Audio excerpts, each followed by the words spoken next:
G'day, welcome back to another episode of TOGL.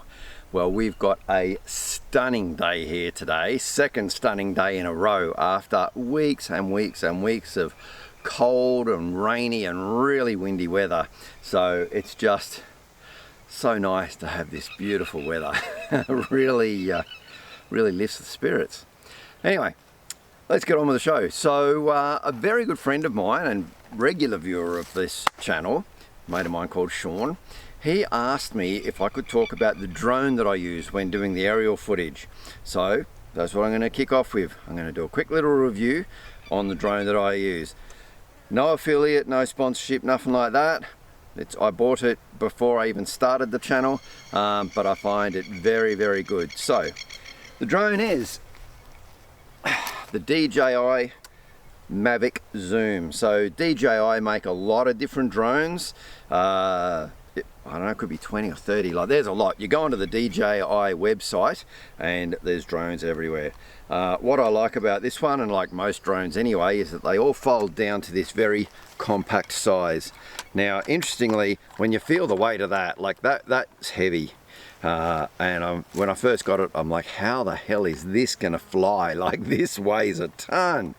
But man, it's got some good lift in it, so it does fly very well. It comes with a little protective case to protect the camera gimbal in there, and you'll see that there's sensors underneath which detect where the ground is, sensors in the back, little sensors in the front here. Like, it's got sensors all over it.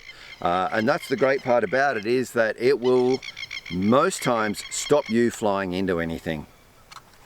Those plovers are being noisy, I might chase them with this. I don't think I'm that good yet. Anyway, so basically, now with this you need a controller. So there's two controllers you can get. Now, you can buy a little controller which is more, just looks like this outside shape. And this piece here is for you to clip a phone or an iPad into. Well, I didn't want to have my phone clicked in and that sort of thing, so I went with the full controller. So you pay a few extra $100 more, but that's all you need, is that whole controller. Now, it's very cool the way that on the back, you just fold the antennas out, and underneath the antennas is two tiny little handles. They are really, they're little like toggles. You try not to drop them.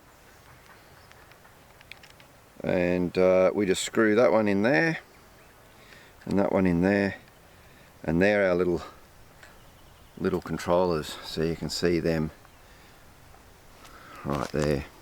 Hopefully that's in focus. So they're the little controllers. Okay, so all we need to do is unfold the drone. So we take that cover off. Now this gimbal just spins anyway. You've got to be very careful not to knock that. I have damaged it once by flying it in really strong wind.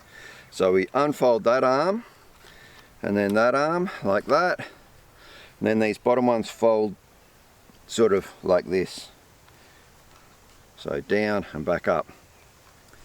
And then we just unfold these blades.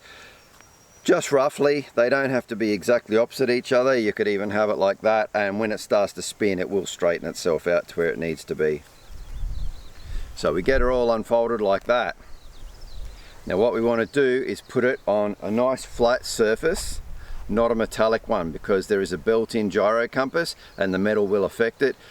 Probably every third or fourth flight I have to recalibrate that. It'll come up on the screen and say to recalibrate it, and it actually gives you instructions on the screen of what to do. It will tell you that you need to pivot it this way once on the flat dimension, and then it will say, okay, now point it nose down and spin it. And generally that's enough to get it orientated, but sometimes you have to do it again. Anyway, so yeah, don't put it near the metal. You also want to make sure that if you're putting it on uneven ground, that the gimbal isn't being impeded, because it will do a series of checks as it starts up. So what we'll do is we'll get a nice flat area over here with nice short grass, and we'll take her for a little flight. To turn it on, basically that's the button there, and it requires a press and then a hold like that. So you go press, hold, and then you can feel it. and the gimbal is doing its thing, turning around like that, and then it gives you the all clear that it's good. Now normally you do that on the ground, you can do it like that. I mean, I can launch that from my hand. I'll show you how I do that rather than putting it on the ground. So now that it's on, we just need to turn on the controller. Same deal with the power button. It's a quick push and then push again and hold. So, and you feel it buzz, and then the screen will come up. Can't really see it there. DJI comes up there saying ready to go. So we hit the go, and then it should connect in. It's not real good out here. Then we just hit go fly. Now it's actually saying along the top there, I don't know if you'll be able to see this, but it is saying compass error. See there, the red, compass error. I need to calibrate it, so I'm going to calibrate it now. Okay, so I just touch on that calibrate error, and then it comes up and I can go calibrate. Make sure there's no metal objects near, which there's not. We'll hit OK. And then so it says to turn it this way once.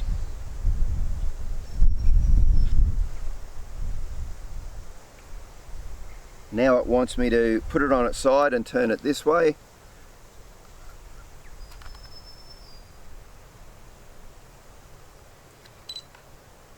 And again.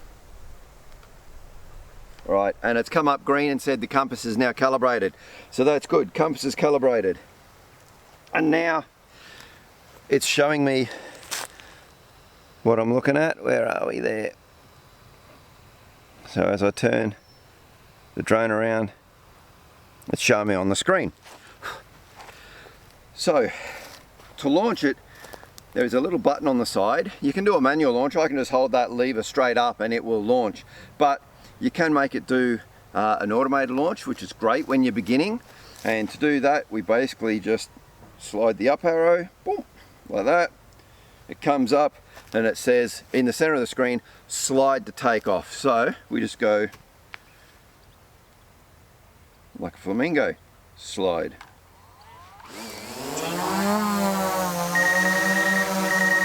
And now it will just hover there. That noise you can hear is because it's picking up sensors that's saying that I'm close to it. Now, I'll show if I can. There's the drone. If I put my hand up in front of it, it'll move back.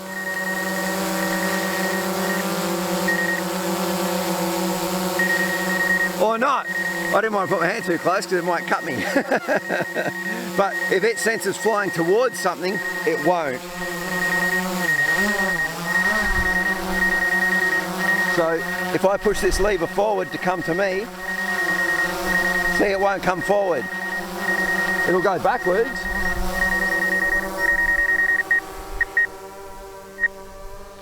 And now that it's out there and there's nothing around it, it stopped beeping.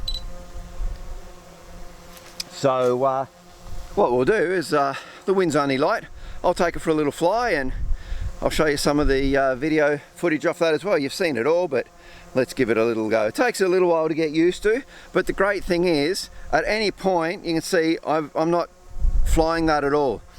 If you lose sight of it, you're not sure what it's doing, you're unsure, you just take your fingers off. Like just don't touch the controls, it'll just sit there. And then you can tell it to do whatever you need it to do when you're ready. The other cool thing is, it's actually got another little button here which says go home. And what will happen there is, wherever it is, it will fly straight up, goes up about 40-50 meters, it comes over the position it took off from, which in this instance would be right about here, and it will land right there. So if I hit that button right now, you'll see that drone come in and land. So it's just a little button here, we go home, slide to return home. Now it's coming back. It's gone up. No, it's come forward. There it goes. So it's gone up high, coming forwards. It's just negotiating around the tree at the moment because I'm standing right on the edge of a tree in the shade here. It's gone even higher.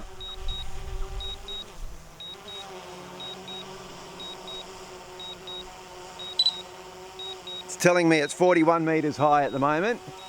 Landing. And now it's landing.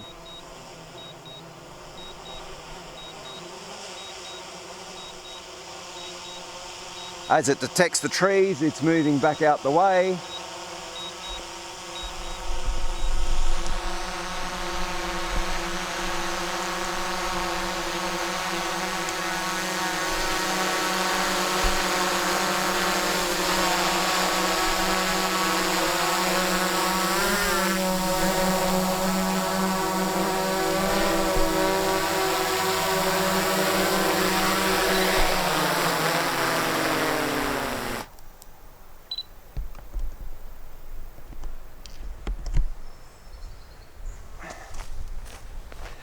And there we go, it just landed itself. So that's the other thing, if you lose sight of it or whatever, just hit return home and it'll bring itself back home. Great if you're on the land, not so great if you're on a boat. Because if you launch it off the boat and that boat moves, it'll come back and it'll land into the water where the boat was. So be aware of that, because if you look at the very first video from this year, we were out on a lake and I did launch the drone off the boat. What I did in that case was I actually flew it around out in front of the direction we were traveling, and I brought it down. I just let it hover. I put the remote off to the side, and as the boat came up to it, I was literally able to just go up onto the bow and just basically pluck it out of the air. So that's how you do that, so do keep that in mind. So anyway, that's it with its automatic takeoff and its automatic landing and returning to home. Like I said, let's go do a little bit of flying.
So for the last few days when this weather's been really nice, Kay's been doing some mowing when she gets home in the afternoon, and then we've taken to just coming and sitting here, taking in the view, having a drink, generally just enjoying life up here now that the weather's getting better.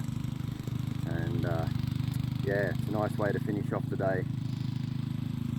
So Kay's just finishing up, and then here she comes, and we'll sit down and we'll just take in this beautiful view, have a nice drink. This is what we've been working towards.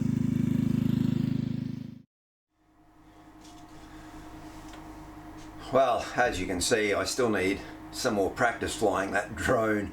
I just don't fly it enough, but maybe this summer I'll fly it a lot more, and yeah, I'll be a lot more maneuverable with it, a bit smoother with the transition, and avoid obstacles a bit better. That beeping is when I'm getting too close to obstacles, whether they be in front or even out to the side. Anyway, something else that I wanted to show you, something else very exciting for our off-grid living, is right here. Now, just a couple of days ago, we got ourselves 2 dozen fertilized chicken eggs.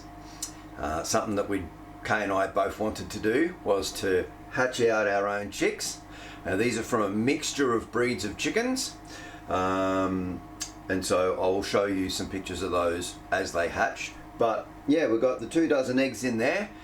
We liked the breeds that are laying these because the eggs vary from a bluey colour to green to white, brown, so each different sort of chicken lays a different coloured egg.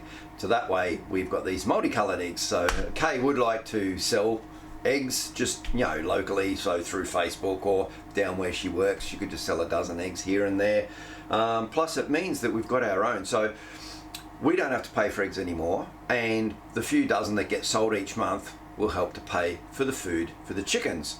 So all self-perpetuating. Anyway, these guys have been in this incubator now for about 6 days, and they say it's about an 18 to 21 day hatching. So anywhere between that 19, 20, 21 day, that's when they should all hatch out. That puts them on around about the 2nd, 3rd, 4th of November when they should be hatching. They will then spend another day or two in here, and then we'll move them into a brooder box, which we're going to start building this afternoon, and that'll sit just over here behind us, and they'll be in that for about 6 weeks, just as they grow. We've got a special heat pad for that until they're able to maintain their body temperature themselves. Then they'll be able to move out into a bigger chicken coop run, which is still yet to be built as well, but I'll build the things as we need them.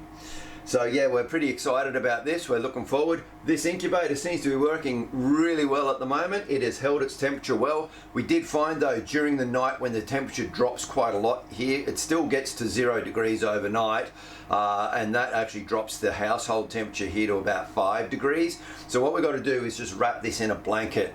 It was struggling to keep the temperature up. The temperature stays at around 37.8 degrees Celsius. It'll vary by 0.2, 0.3 a degree either side, and the humidity needs to stay up around about the 60% mark.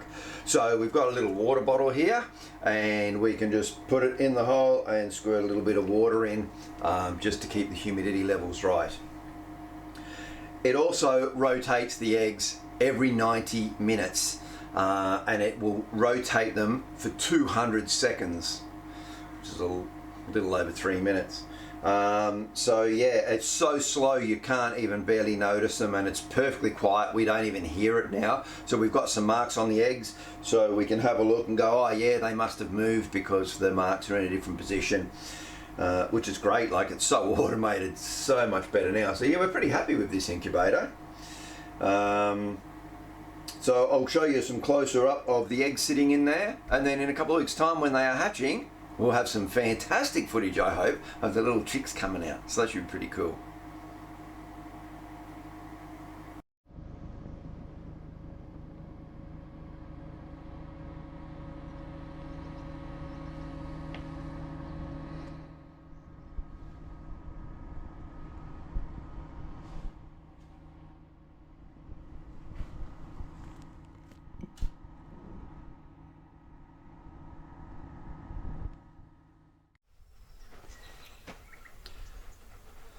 Well, now that we're expecting baby chickens, that is, I need to get a brooder box made. So I've got that big block of macrocarpa you can see at the back.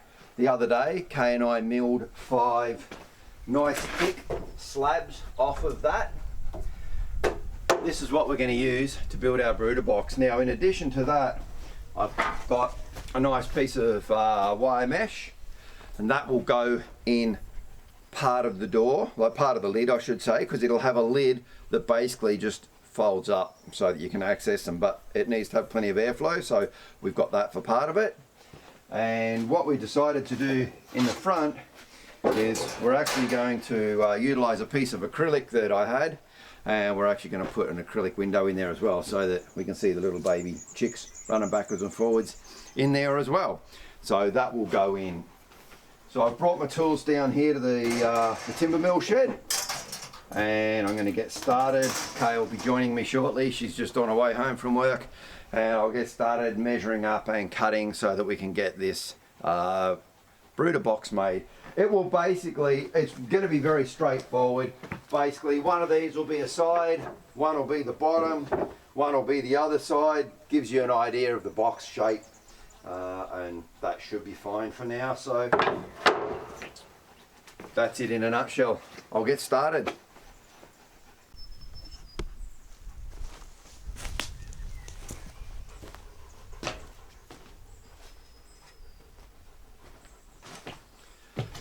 Now, these boards I ran through the saw down at the Bernie men's shed, through the big bench saw to get 2 parallel lines. So I need that the edges are nice, need the edges to be nice and parallel and flush, which they are.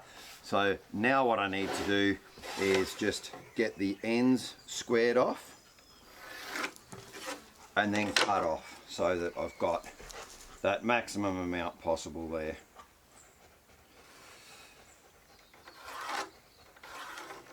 And once I've got this done to all 5 boards, then I'll work out what the final measurements are going to be on it. Now this one up here, unfortunately, had a chainsaw mark through it right there, so it needs to be trimmed off right there.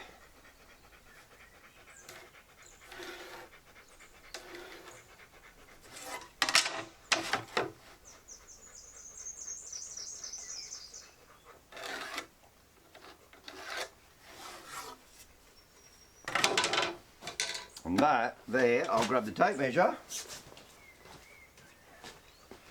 will give me a length for our little brooder box of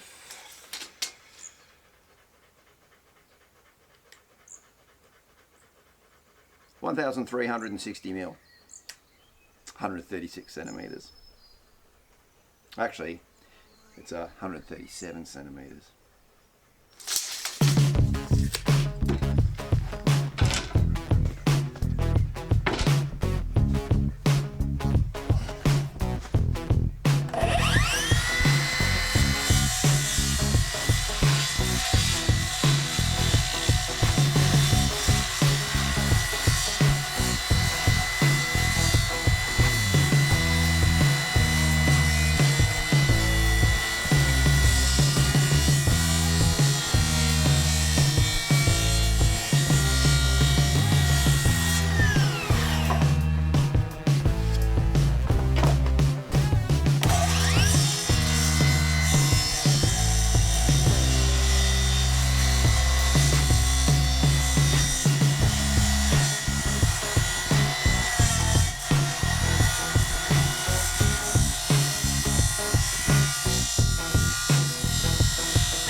Well, after an hour or so of cutting, I've got everything sorted out, and I did change which piece was going to be what a couple of times. So like it was going to be the back, then the piece was going to be the front. No, I'll make it the back again. No, I just kept changing the design slightly. What I've come up with is that when you can see these, this is the front and the back is actually slightly higher, and that worked out well just by changing the pieces. Because they were cut out of a round log, the deeper down you go, the wider those panels get. So I was trying to utilise them without having to cut too much off. Anyway, the reason this is good, that it's lower, is because that way, when I put the lid on, and let's say this is just to show you the lid, so when the lid is hinged there, it will actually lay on top of that, and it will hinge up. So that's why it's good that that is that much lower. All I need to do is cut the hole in here to put the perspex in. I'll obviously do that before I put it together. And this here is the lid, and again I've marked where the mesh will go, so that'll be solid. That part there will be where the mesh is. Now this solid piece coming up, oh, watch out for the stuff, will be over about here, and this is where I'll have the heat pad down here too. So it just keeps it enclosed in this end, lets the heat out that end, and the chicks can move themselves backwards and forwards and find the temperature that they're happy with. I've got the sides cut, and they will just be nailed onto the end. So 5 panels, 1, the bottom's 2, the back's 3, the lid's 4, and the 5th panel I cut into 2 pieces to make the ends. So there you go. Now all we've got to do is I'll use the jigsaw another day because it's starting to get late, and I'll cut the holes, get the mesh and the perspex put in, and then I'll get it all assembled together with the nail gun. I'm not going to use glue, and I'm not going to use any varnish or anything on it because it's going to be indoors, so the timber doesn't need to be treated, and I'd rather not put chemicals and stuff on it. Anyway, the timber itself smells amazing, so it'll be really good when it's in the house. It'll make the house smell really nice. When I ran all of this through the thicknesser, I actually got a bag of the shavings from the thicknesser. So I've got this beautiful medium that I can use in the bottom for the first week or so of having the chicks.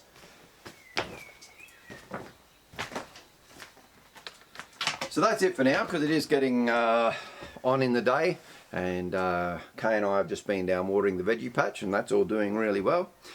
So it's time to go up and have some dinner. Now that's going to be it for now. If you tune in next week, you'll see I'm going to do a fairly detailed segment on the solar system. Again, I've had a few questions from people about the specifications of it. How much does it put out? You know, what batteries are in it, that sort of thing. What's our power usage and how are we managing it, etc. So I'll discuss all of that. And then I'll give you updates on other things as well. I've got to get the laundry finished. There's just a little bit more to do on that, so I will get the laundry done as well. There's lots to be done, but with these longer days, getting so much more done, so it's really good. So once again, thanks very much for watching. I really appreciate it. We are currently at 396 subscribers. We're just 4 off of 400. So if you haven't subscribed yet, just go and subscribe. It doesn't cost you nothing. And let's see if we can push it over the 400 mark. Then we can start aiming towards that next 100 and eventually the 1,000 mark. That'd be pretty cool. Hit the 4 figures. Anyway, for those of you who have subscribed, thank you very much. And for all of you watching, thank you very much. I do appreciate it. Anyway, that's it for now. So until next week, next Friday, stay safe, take care. Hope you have a great weekend. I'll see you guys next Friday. Cheers.